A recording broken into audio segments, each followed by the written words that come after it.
Duncan should be serving a life sentence right now. His case went one way. Not guilty verdict, self-defense. He felt good, and I told him don't. Okay? Said I've seen plenty of people who were innocent go to prison for life. I've seen plenty of people who are guiltier than hell walk out the back door. So don't assume anything. The victim in this case walked 40 minutes to get to Alex's house. 40 minutes in July in Savannah, Georgia, in 100-degree heat and the Savannah humidity to come and have a choir practice. Alex had no idea who this guy was, what he wanted. He knew who he was, but what I'm saying is he didn't know why he came. You know, he knew where he saw him last. He knew that he didn't have a car. He knew he got there. He knew he wasn't there for a good reason. Well, Alex wasn't the one that was angry. Alex didn't hunt him down. Alex didn't go after him. This dude came to Alex's house with him, his mother, and his girlfriend there, intending to do harm. Alex's story from the beginning was, as he was going through the door, the guy came through the door, pushed through the door, and as he was coming through the door, you know, Alex opened fire as he was coming towards him. All shell casings were well inside the home. There were no shell casings outside the home. There were no shots outside the home. All of that occurred unequivocally inside the home, which means that Alex was inside the home. The body fell and was completely, almost entirely inside the home. The blood splatter was all right there in the home. There was nothing that showed that it splattered outside the house. There was no trails outside the house. The body hadn't been moved, nothing like that.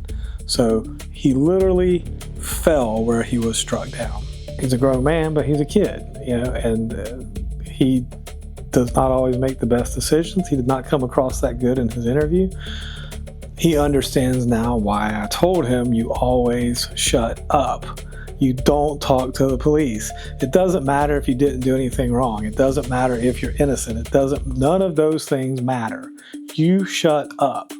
You're outwitted, you're outgunned, you're outsmarted. Okay, they're videotaping this and they're pushing your buttons to make you react like an idiot. And he saw exactly the buttons they pushed. You know, you watched your interview with the police, right? Did you see anything in the interview that wasn't true? No, everything I said. Like, but do you see how they edited it? Do you see how they clipped it and cut it and then tried to make it go a certain way? Yeah, like, that's why you don't talk. If that doesn't exist, they don't have that to work with. Alex had retained another lawyer and just to be candid, so this case, if I was hired, would have been $50,000 to $100,000 as a retained case. About a year before his trial, maybe a year and a half before his trial, his previous lawyer died suddenly.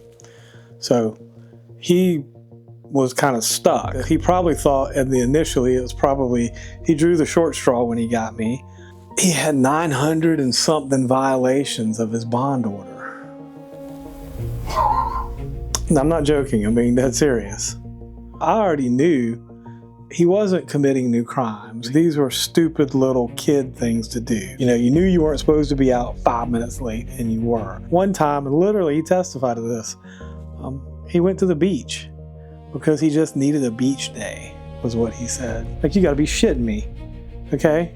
You know how hard it is to get you a bond A, to keep you out B, and then C, you need a beach day? So the judge revoked him the first time for about 2 weeks, and I got his bond reinstated. He did it again.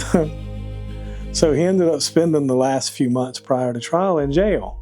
Well, I just told him, I was like, look, you don't get to screw around 900 times and then complain they revoke your bond. Take it like a man and learn from it. And he didn't like that at first, so we got in front of the jury. He buckled down. He was serious. He understood it. He listened, he followed directions, and to his credit, he did.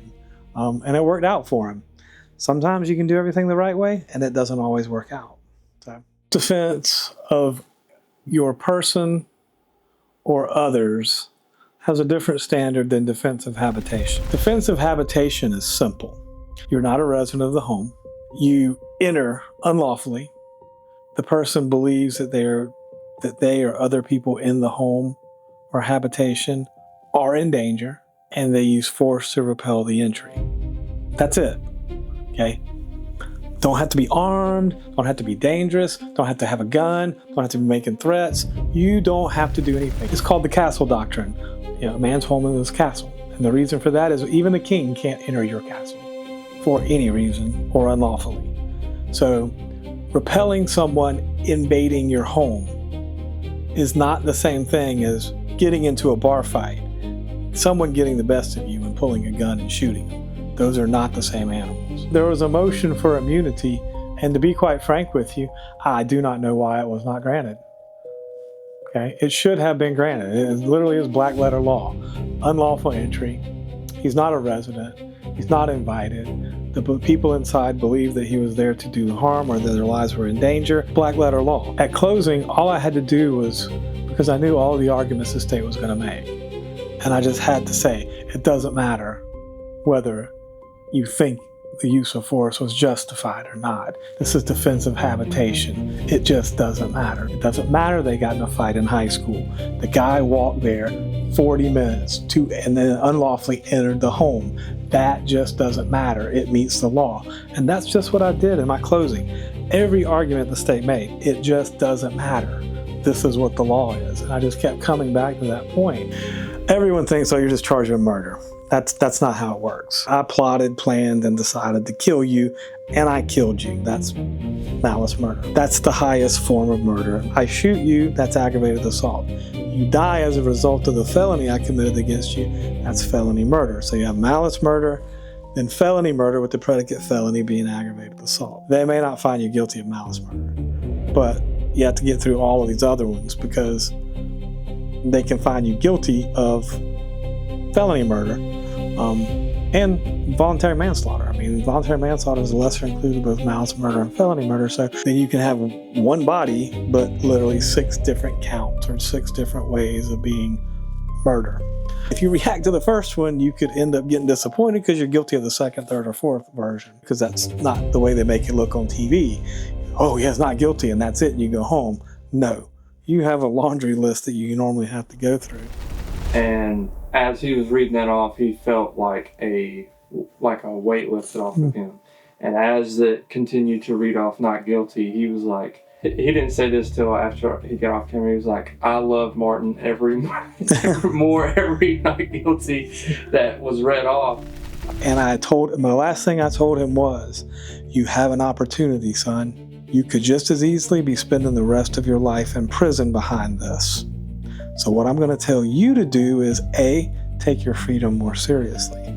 B, take the rules more seriously. C, do what it takes to go to work, live your life, enjoy your kid.